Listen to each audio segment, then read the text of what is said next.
Bismillahirrahmanirrahim. Assalamualaikum warahmatullahi wabarakatuh.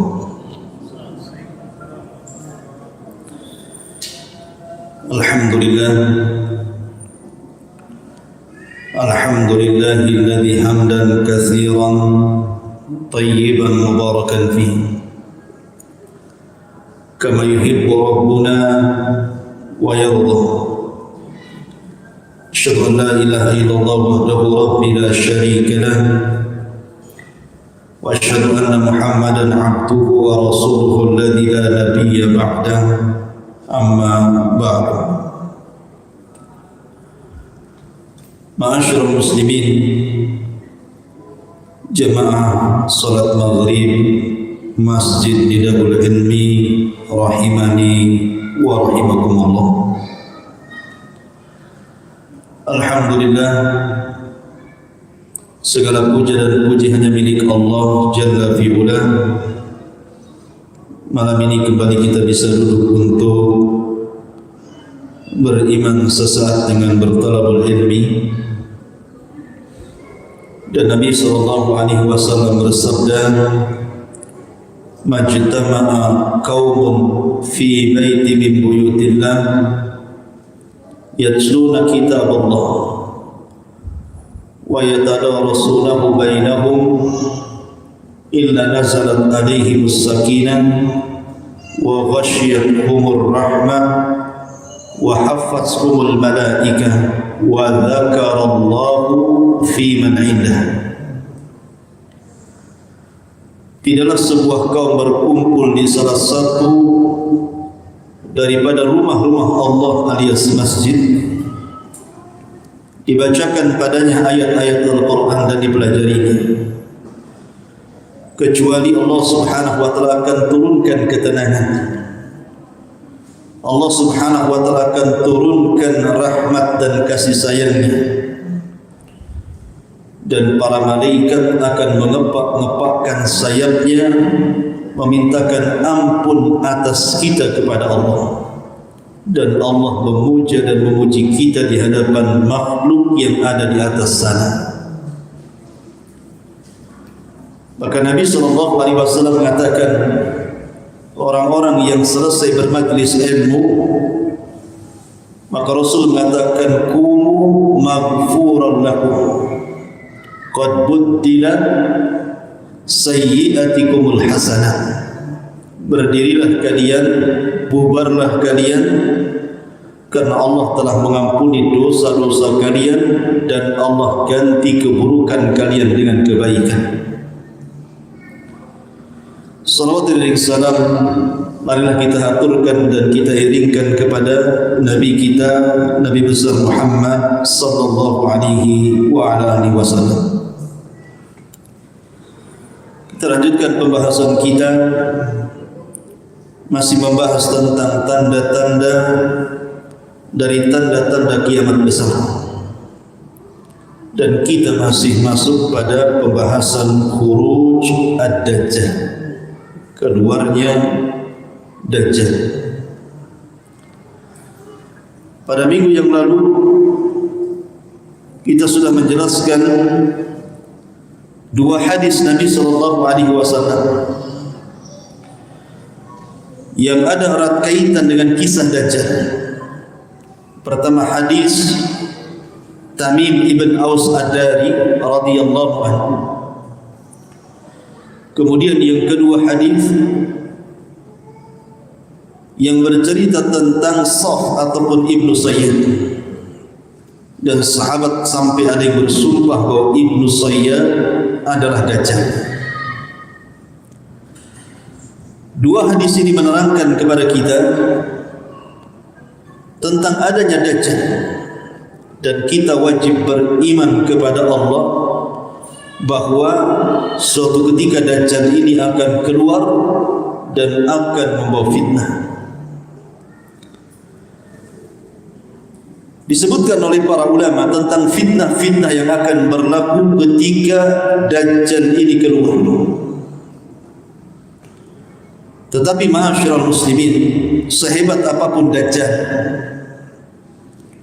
Sampai-sampai Allah Subhanahu wa taala anugerahkan rububiyah, sebagian kecil rububiyah Allah Azza wa Jalla, di mana Dajjal memerintahkan langit hujan, maka langit pun hujan. Ketika Dajjal memerintahkan bumi untuk tumbuh, maka bumi pun akan tumbuh hijau. Ketika Dajjal memerintahkan orang yang mati hidup, maka akan hidup walaupun yang hidup itu syaitan. Walaupun Dajjal sehebat itu, dan tidak ada raja dari raja-raja yang pernah mengaku Tuhan mampu melakukan seperti Dajjal. Bahkan kalau seandainya seluruh tukang-tukang sihir di dunia kemudian mereka berkumpul, maka kekuatan Dajjal menjangkau seluruh tukang sihir yang ada di dunia. Tetapi Allah Subhanahu wa taala hendak menghinakan Dajjal, bahwa Dajjal tetaplah Dajjal. Walaupun Dajjal sesakti itu, tetapi dia tidak bisa menyembuhkan matanya yang buta. Mata Dajjal itu kan buta sebelah. Makanya disebutkan oleh Rasul sallallahu alaihi wasallam, "Inna rabbaka laisa bi'aqwa." Sesungguhnya Rabb kalian tidak buta sebelah, tapi Dajjal adalah buta sebelah. Dan yang sebelahnya yang tidak buta itu seperti buah anggur yang keluar. Artinya Dajjal itu jahat. Tetapi sesakti apapun Dajjal, dia tidak bisa menyembuhkan matanya. Dia bisa mengatakan kepada langit hujan, hujan. Dia bisa mengatakan kepada bumi tumbuh, tumbuh. Tetapi dia tidak bisa mengobati matanya sendiri. Kenapa Allah Subhanahu wa taala tidak berikan kepada Dajjal itu mampu mengobati matanya sendiri sehingga menjadi normal seperti kita? Karena Allah Subhanahu wa taala ingin membedakan orang-orang yang mengaku Tuhan. Dajjal tetaplah Dajjal. Dia orang yang jelek, yang buruk, yang busuk, yang Allah Subhanahu wa taala kirimkan untuk ibtila, menguji iman manusia. Ataupun Dajjal tidak sanggup menghapus kalimat kafir di dahinya. Bukankah salah satu alamat Dajjal itu ada tulisan kafarah di dahinya, di antara dua matanya ada tulisan kafir. Yaqra'uha, bisa dibaca qari atau ghair qari, baik dia bisa membaca atau yang tidak bisa membaca. Dia bisa membaca di antara kedua mata Dajjal itu ada tulisan kafir, tapi Dajjal tidak bisa menghapus tulisan itu di dahinya. Kenapa? Karena Allah Subhanahu wa taala ingin menghinakan bahwa siapapun yang mengaku dirinya Tuhan, dia bukan Tuhan karena masih punya kekurangan. Lihat Dajjal. Atau mungkin menyembuhkan kedua kakinya. Kedua kakinya Dajjal itu murabbah. Mungkin bahasa kitanya egang gitu ya. Jadi betisnya itu seperti busur panah, kakinya itu seperti busur panah seperti ini. Jadi jalannya jelek. Itu saja tidak bisa menyembuhkan kedua kakinya. Artinya ada sisi kelemahan Dajjal. Dan siapapun yang melihat Dajjal dengan kacamata ilmu, maka dia tidak mungkin beriman dengan Dajjal. Tidak mungkin Tuhan seperti itu, banyak cacat. Tapi Dajjal tidak bisa menyembuhkan cacatnya itu. Ma'asyiral muslimin yang dimuliakan Allah Subhanahu wa taala. Akan tetapi Dajjal ini memang diutus oleh Allah Subhanahu wa taala untuk ibtila, menguji agama manusia. Dan tidak ada fitnah melebihi fitnah Dajjal yang paling besar yang pernah Allah munculkan di alam semesta ini. Karena kerusakannya luar biasa. Maka malam ini kita akan rinci siapa para pengikut Dajjal dulu, apa fitnahnya, apa kerusakannya, kemudian bagaimana caranya kita menghindar dari Dajjal ini, dan bagaimana Dajjal wafatnya atau meninggalnya atau matinya atau kasarnya mampusnya gitu. Sebab kalau meninggal terlalu sopan itu Dajjal itu. Ma'asyiral muslimin yang dimuliakan Allah Subhanahu wa taala. Pengikut Dajjal yang pertama adalah orang-orang Yahudi. Orang-orang Yahudi adalah para pengikut Dajjal. Karena bagi Yahudi, Dajjal itu seperti Imam Mahdi dalam Islam. Mereka menunggu-nunggu kemunculannya. Mereka tidak mengatakan Dajjal, tapi mereka menyebutnya dengan Mesias, penyelamat. Itu keyakinan orang Yahudi. Makanya Allah Subhanahu wa Rasul sallallahu alaihi wasallam bersabda dalam sebuah hadis dari Anas bin Malik radhiyallahu anhu, kata Nabi sallallahu alaihi wasallam, yatba'ud dajjalu min yahudi Asfahan sab'una alfan alaihimut tayalis. Kata Nabi sallallahu alaihi wasallam, Dajjal itu akan diikuti orang-orang Yahudi, pertama kali Yahudi Asfahan. Di mana Asfahan? Asfahan itu di Irak. Makanya sering saya ulang-ulang, Dajjal ini muncul di negeri yang mayoritas orang-orang Syiah berada, dan akan mati di negeri yang mayoritas orang-orang Yahudi berada.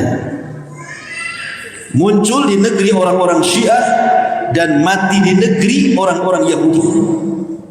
Seolah-olah antara Syiah dengan Yahudi itu ada komunikasi, ada hubung kait, ada korelasi dari kemunculan sampai matinya Dajjal.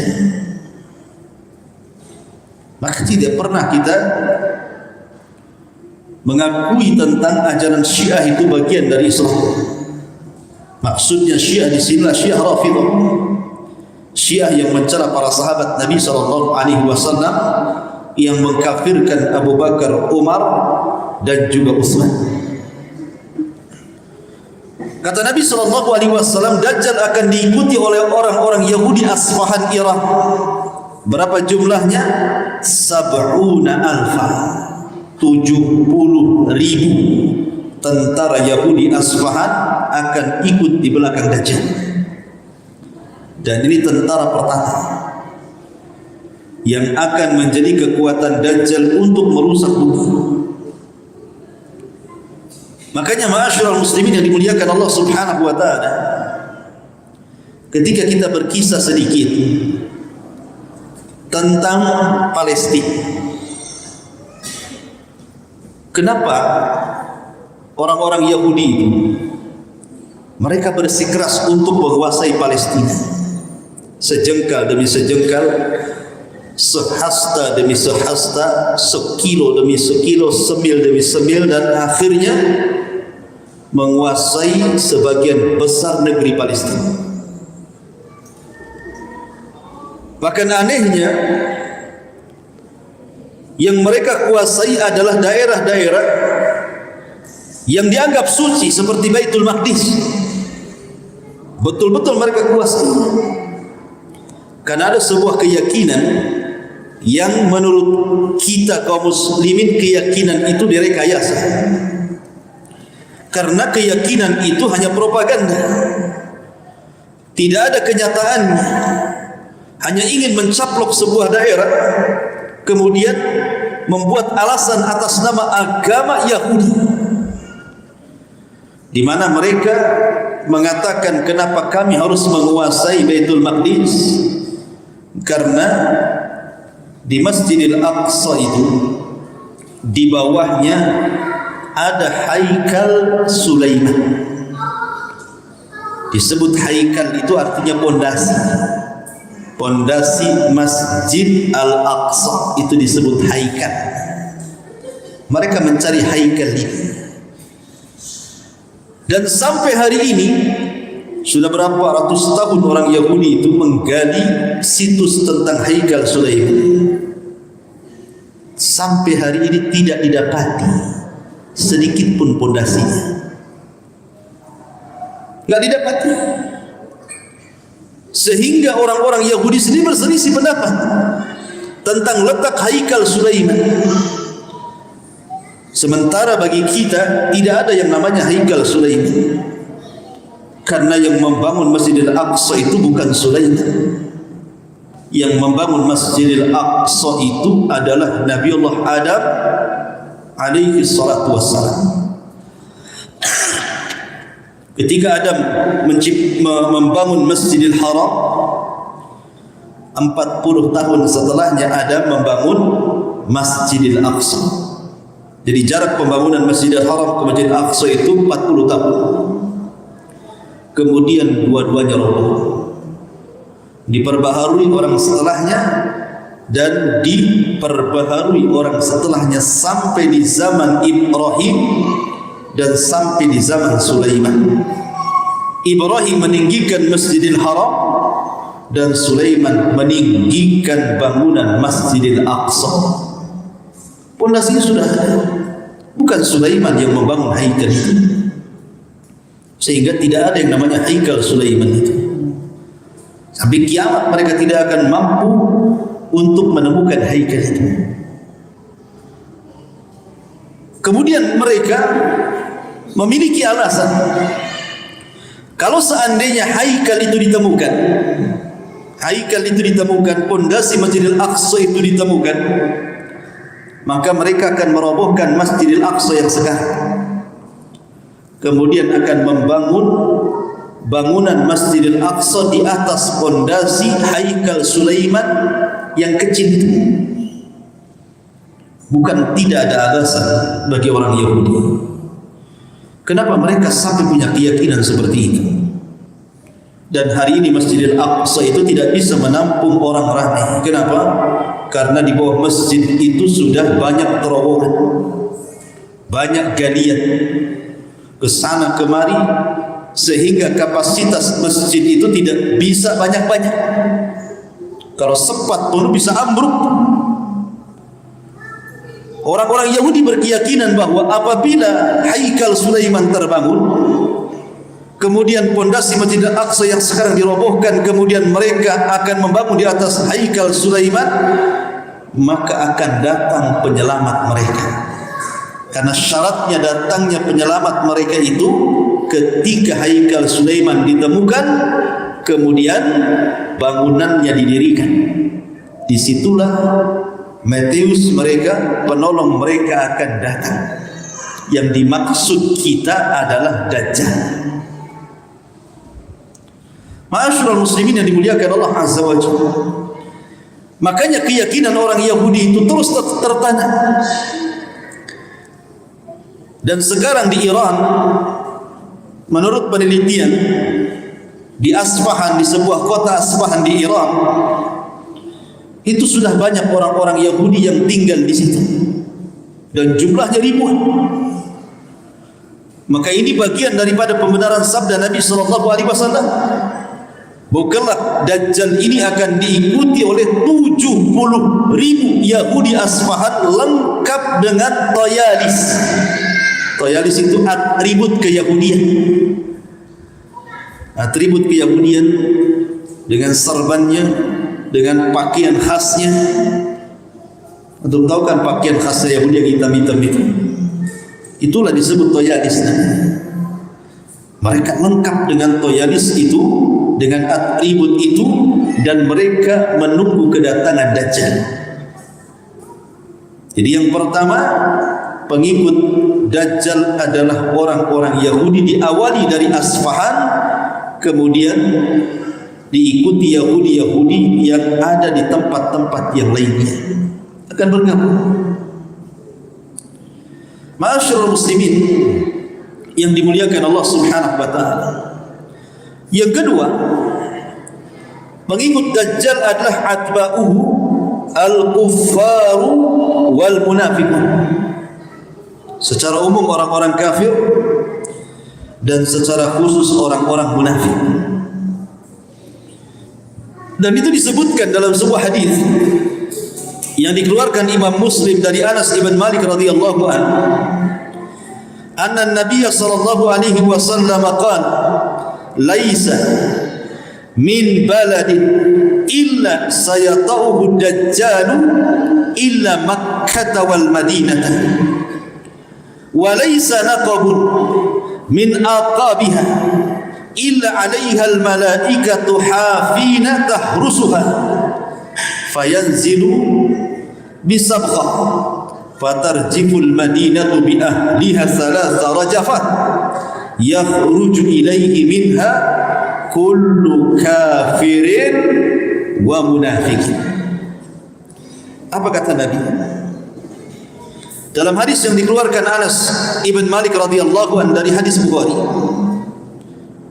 Tidak ada satupun negeri di dunia ini kecuali akan diinjak Dajjal. Tidak ada satupun negeri. Sebutkan negeri apa saja yang tercantum dalam peta atau yang tidak tercantum dalam peta, semua akan diinjak Dajjal. Karena Dajjal itu mampu untuk berkeliling dunia kal ghaizi, seperti ghaiz. Ghaiz itu seperti gerimis yang dihempas angin. Jadi kalau ada angin kencang kemudian ada gerimis, maka tentu angin akan mudah untuk membawa rintikan-rintikan hujan kecil. Seperti itulah kecepatan Dajjal ketika mengelilingi dunia, seperti gerimis yang dihempas angin kencang. Tahu-tahu sudah di sana, tahu-tahu sudah di sana, gitu ya. Ada memang hadis dhaif yang disebutkan para ulama bahwa kendaraan Dajjal adalah keledai yang sangat panjang sekali dan mampu melesat untuk menginjak daerah-daerah yang sulit untuk diinjak kecuali Dajjal mampu ke daerah itu. Mungkin sekarang pakai helikopter ke daerah-daerah terpencil itu kadang-kadang masih susah mendaratnya dan begitu seterusnya. Tapi Dajjal tidak ada daerah yang mudah ataupun yang sulit kecuali diinjaknya. Tapi hadis ini lemah. Dajjal punya kendaraan itu hadisnya lemah. Jadi, tetapi ada juga yang kemudian sampai berlebihan ya, mengatakan bahwa kendaraan Dajjal itu semacam pesawat UFO, pesawat piring ya, pesawat UFO. Dan sudah ditemukan ada di Jawa sana. Jadi kok bisa startnya di Jawa pula ceritanya gitu. Jadi ini khurafat lagi, khurafat kontemporer namanya. Orang dulu saja tidak meyakini seperti itu, muncul pula keyakinan-keyakinan aneh yang tidak dipahami para ulama. Intinya bahwa bagaimana Dajjal itu bisa menginjak daerah-daerah satu dunia ini, Allahu alam. Yang jelas bahwa Allah sudah memberikan kemampuan masalahnya. Tidak mustahil bagi Allah. Dajjal ini mampu berkeliling dunia hanya waktu yang sangat singkat, 40 hari. Yang satu hari pertama sama dengan setahun, satu hari kedua sama dengan sebulan, dan satu hari ketiga sama sepekan, dan hari keempat dan begitu seterusnya sama dengan hari-hari kita hari ini. Kata para ulama penafsirannya, apa yang dimaksud satu hari dengan setahun, satu hari sama dengan sebulan, satu hari sama dengan sepekan itu? Maksudnya Dajjal itu bukan hanya menginjak daerah normal waktunya, tetapi juga menginjak daerah-daerah yang tidak normal waktunya, seperti daerah kutub yang siangnya lama, malamnya lama. Itu maksudnya seperti itu hadis ini. Jadi tidak ada tempat kecuali diinjak Dajjal. Kemudian kata Nabi SAW, illa Makkah wal Madinah, kecuali negeri Mekah dan negeri Madinah. Karena tidak ada satupun batas-batas yang bisa memasukkan orang ke Mekah dan ke Madinah, kecuali ada malaikat yang menjaga sehingga Dajjal tidak mampu masuk.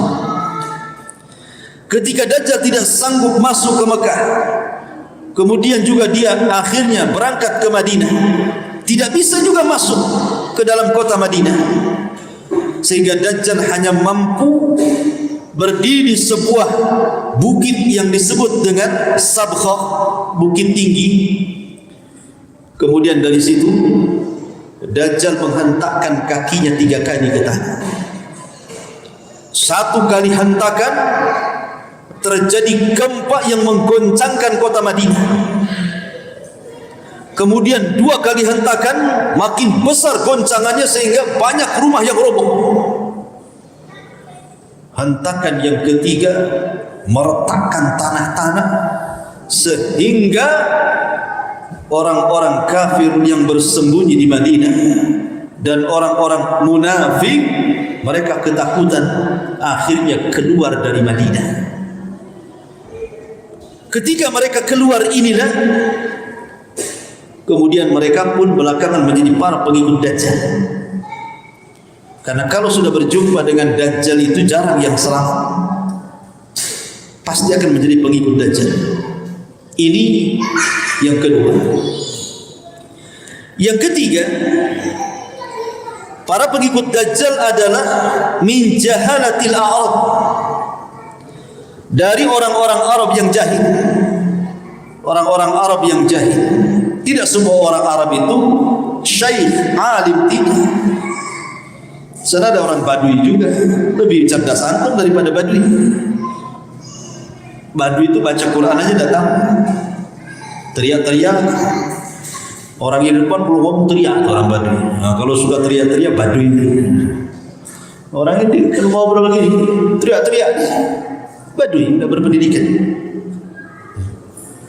Nah, orang-orang Arab jahil ini kebanyakan mereka akan jadi pengikut Dajjal. Dan itu disebutkan dalam hadis Nabi SAW yang dikeluarkan oleh Imam Hakim dan Ibnu Majah dari hadis Abi Umamah radhiyallahu an, dalam hadis yang panjang sekali. Lah di antara penggalan hadis yang panjang itu Rasulullah mengatakan, wa inna minal fitnati an yaqula lil a'rabi ara'aita in bu'ithtu laka abaka wa ummaka atashhadu anni rabbuka fayaqulu na'am fayatamathala lahu syaitanani fi surati abihi wa ummihi fayaqulani ya bunayya itba'hu fa innahu rabbah. Di antara penggalan hadis yang panjang dari hadis Abi Umamah itu adalah di antara fitnah Dajjal, Dajjal akan berkata kepada orang Arab. Dajjal itu ketika tidak bisa masuk ke kota Mekah dan Madinah, maka Dajjal akan berkeliling ke kabilah-kabilah Arab, ke orang-orang Badui di Arab itu, akan keliling ke daerah-daerah Arab. Kemudian ketika sampai di daerah-daerah Arab, maka Dajjal akan mengatakan kepada orang-orang Arab jahil itu, bagaimana pendapat kalian? Jikalau aku mampu menghidupkan ibu dan bapak kalian, maukah engkau bersaksi saya adalah Tuhanmu? Maka orang-orang jahil Arab mengatakan, na'am ya, kami siap bersaksi kalau engkau bisa menghidupkan bapak dan ibu kami, engkau adalah Rabb kami. Maka Dajjal pun mengajak orang-orang ini ke kuburan ayah dan ibu mereka, ke kuburan orang-orang yang mereka cintai dari orang tua mereka. Kemudian setelah sampai di kuburan, tiba-tiba Dajjal mengatakan kepada kuburan, hiduplah kalian. Tiba-tiba kuburan itu retak, belak, muncullah manusia-manusia berdatangan dari dalam kuburan. Kata Nabi SAW, fatamatsala lahu syaitanani, maka setan-setan itu bekerja sama dengan Dajjal menyerupai ibu bapak orang-orang yang dipanggil Dajjal itu. Tiba-tiba setelah hidup ibu bapa mereka, padahal itu adalah jelmaan syaitan, bukan beneran, itu sihir. Tiba-tiba kemudian orang tuanya, ibu bapanya ini mendekati anaknya, kemudian menciumnya, memeluknya. Maka anaknya pun senang karena ibu bapanya masih hidup. Tiba-tiba ibunya mengatakan, "Nah, sesungguhnya aku dihidupkan karena dia," mengisyaratkan kepada Dajjal, "ikuti dia karena dia adalah Tuhanmu." Ya, bagaimana fitnah Dajjal sedahsyat itu juga. Gimana orang-orang tidak ikut Dajjal kalau sesakti itu Dajjal itu? Makanya Dajjal disebut Al-Masih, sama dengan Isa bin Maryam disebut Al-Masih. Karena Isa bisa mengusap manusia, orang mati bisa hidup karena mukjizat. Tapi Dajjal juga bisa menghidupkan orang yang mati dengan mengusap kuburan, tetapi yang hidup bukan orang yang sudah mati, tapi syaitan yang mempermisalkan orang mati itu persis seperti ibu bapaknya. Sihir daripada Dajjal. Tukang sihir mana yang bisa melakukan seperti Dajjal? Enggak ada. Sesakti itu Dajjal. Makanya wajar orang-orang Arab itu mereka banyak mengikuti Dajjal. Ini yang ketiga. Yang keempat, para pengikut Dajjal adalah kaumun wujuhuhum kalmijanil mut'arakati, sebuah kaum yang wajah mereka persis seperti perisai perang, bulat-bulat wajahnya. Siapa mereka? Kita baca dulu hadisnya. Hadis ini dikeluarkan oleh Imam Ahmad dari Abu Hurairah radhiyallahu anhu. Nabi SAW bersabda, "La yanzilanna ad-dajjal huz wa karman fi 70,000 wujuhuhum kalmijanil mut'arakati." Dajjal akan turun di sebuah daerah namanya Huz dan juga daerah Karman, dan akan diikuti 70,000 manusia yang wajah mereka seperti perisai-perisai perang. Kemudian dalam riwayat yang lain dari hadis Abi Bakar radhiyallahu anhu, "Inna Dajjal yakhruju min kibalil masyriq min madinati yuqalu laha Khurasan yatba'uhu aqwamun wa fi riwayatin afwajun ka'anna wujuhahumul mijanil mut'arakati." Kata Nabi SAW, sungguhnya Dajjal akan keluar dari arah timur di sebuah Madinah yang disebut dengan Khurasan Iran, dan akan diikuti oleh banyak kaum yang wajah-wajah mereka seperti perisai-perisai perang.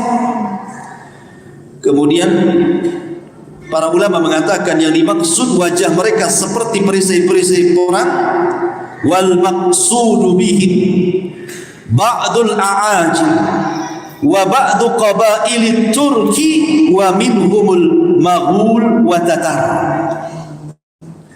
Kata para ulama, yang dimaksud para pengikut Dajjal yang wajah mereka seperti perisai perang itu, mereka orang-orang asing, artinya bukan Arab kayak kita gini. Kita ini disebut orang non-Arab namanya. Jadi para pengikut Dajjal itu orang seperti kita ini. Kemudian sebagian kabilah dari Turk itu bukan Turki, bukan. Turk itu disyaratkan kepada Mongolia ataupun Tatar yang pernah menyerang Baghdad atas kerjasama Ibnu Alqamah, seorang Syiah, sehingga banyak khulafa Abbasiyah terbunuh, bahkan ribuan jiwa kaum muslimin dibantai oleh Tatar dan bisa digulingkan di zaman Syekhul Islam Ibnu Taimiyah. Maksudnya pengikut Dajjal itu ya orang-orang yang wajahnya bulat, hidungnya pesek, matanya sipit, orangnya pendek-pendek. Itulah para pengikut Dajjal. Ini siapa ini? Yang bulat-bulat. Antum tengok anak pula. Masyarul muslimin yang dimuliakan Allah Subhanahu wa taala. Jadi orang-orang ajam, orang-orang asing di luar Arab. Kemudian juga di antara pengikut Dajjal adalah an-nisa, kebanyakan perempuan. Emak-emak itu yang banyak ikut Dajjal itu. Dibandingkan laki-laki, banyak perempuan yang ikut Dajjal itu. Dan itu berdasarkan hadis. Baik secara umum bahwa para wanita itu paling banyak penghuni neraka kan, itu secara umum. Tapi secara khusus Nabi SAW bersabda, "Yanzilu Dajjalu fi hadhihi sibkhati bi mirqanatin fayakunu aktsara man yakhruj ilayhi an-nisaa hatta inna ar-rajula la yarji' ila hamimihi wa ila ummihi wa ila ibnatihi wa ila ukhtihi wa ila ammatihi fayuwaththikuha ribatan makhafatan an takhruja ilayhi thumma yusallitu Allahu al-muslimina alayhi fayaqtulunahu wa yaqtuluna syi'atahu hatta innal yahud la yakhtabi'a tahta asy-syajarati awil hajari fayaqulu al-hajaru awil syajaratu lil muslim hadha yahudi tahti faqtulhu. Kata Nabi SAW, Dajjal itu akan turun di sebuah tempat namanya Sibghah di daerah Mirqanah. Maka disitulah kebanyakan wanita-wanita akan menjadi pengikut Dajjal. Apa alasannya? Bukankah Dajjal tidak ganteng? Kecuali Dajjal itu tampan, ganteng, steril, jalannya bagus. Dajjal ini sudah buta, ya kan? Buta sebelah. Yang melihat saja mata yang warasnya aja nonjok, kayak anggur. Itu yang warasnya itu nonjok kayak anggur. Kemudian tulisan kafir. Kemudian jalannya bengkok. Kemudian pendek, keriting, kriwel. Kenapa perempuan suka dengan Dajjal? Kalah tuh. Ya. Bukan masalah itu. Karena wanita ini terkadang, apalagi wanita di zaman sekarang, tidak melihat gantengnya laki-laki. Kebanyakan wanita zaman sekarang, apalagi sudah pernah menikah, ya sudah agak sedikit tua gitu, 30 tahun ke atas. Yang dipandang itu bukan paras tampan, tapi yang dipandang itu harta yang dibawa antum itu. Coba antum ke desa, bawa mobil yang bagus sekali, bawa uang sekoper gitu ya. Nggak lihat antum, lihat kopernya itu. Lihat mobilnya. Makanya seandainya perempuan itu memilih dua laki-laki, yang satu tampan tetapi banyak hutang, yang satu kurang tampan tapi kaya raya, kalau kau jadi istriku sebulan aku kasih 100 juta, saya yakin wanita akan memilih yang kedua dibandingkan yang pertama. Apalah modal ganteng aja gitu, sana kemari dicari di konektor katanya. Ya, karena memang perempuan itu fitrahnya ke situ. Beda dengan laki-laki, terbalik kalau laki-laki. Terbalik, ada perempuan kurang cantik, hitam, gemuk, kaya. Tapi yang satunya cantik, modelnya luar biasa. Pasti antum milih yang cantik. Nggak mungkin milih yang kaya. Nggak mungkin. Pasti milih yang cantik. Kaya itu nomor berapa laki-laki? Karena laki-laki itu tidak pernah perhatian. Jangankan lagi soal harta, baju yang dipakai seminggu nggak diganti-ganti kalau laki-laki itu. Itu baju sholat, baju kerja, baju jalan, baju olahraga. Satu. Kalau perempuan kan nggak bisa kayak gitu. Baju tidur lain, baju nyuci lain, baju arisan lain, baju semua lain. Lah Dajjal itu sanggup memberikan kebutuhan wanita. Kau mau tas merek apa? Saya kasih. Sepatu merek apa? Mau model seperti apa? mau emas berapa kilo, semua ada. Makanya gimana wanita tidak ikut Dajjal, sementara janji-janjinya adalah dunia dan kenikmatannya. Dajjal bisa mengatakan kepada bumi, ukhruji kunuzak, keluarkan pembenaran bumi, keluar emas, jamrud, macam-macam. Ya. Kalau kita keluar singkong, nggak akan keluar. Tuh, jangankan emas, singkong aja nggak keluar. Karena tidak punya kesaktian seperti Dajjal. Itulah yang menjadikan kenapa kaum Hawa lebih banyak jadi pengikut Dajjal dibandingkan kaum laki-laki. Makanya kata Nabi SAW, saking khawatirnya Dajjal itu menguasai kaum wanita, wa inna rajul, sampai seorang laki-laki bergegas ke rumahnya mencari istrinya, mencari anak perempuannya, mencari bibinya, mencari ibunya, mencari ibu mertuanya. Pokoknya yang namanya perempuan dicari semuanya, itu keluarganya. Kemudian dia pun mengikat dengan rantai agar jangan sampai keluar rumah berjumpa dengan Dajjal. Seperti itu di akhir zaman antum menjaga istri antum, sampai dirantai padahal enggak gila. Biasanya kalau dirantai itu kan orang gila biasa dipasung kan. Nanti di akhir zaman wanita-wanita waras dipasung semua sama laki-laki. Kenapa? Dikhawatirkan keluar jadi pengikut Dajjal.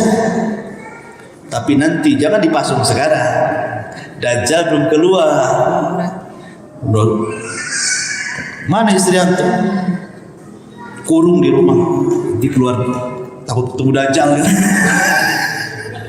Dajjalnya nanti belum keluar, nanti di akhir zaman. Sekarang bolehlah ke pasar sini belanja. Ya. Masyarul muslimin yang dimuliakan Allah Azza wa Jalla, ini pengikut-pengikut Dajjal. Orang Yahudi, orang kafir, orang munafik, orang-orang asing dari kalangan Asia, kemudian juga orang-orang Arab jahil, dan juga kaum wanita. Ini semua adalah fitnah-fitnah terbesar bagi kita kaum muslimin, karena pengikut sebanyak itu macam mana melawannya? Coba hampir semua daerah dikuasai Dajjal. Arabnya ikut Dajjal, Yahudinya ikut Dajjal, Asianya ikut Dajjal.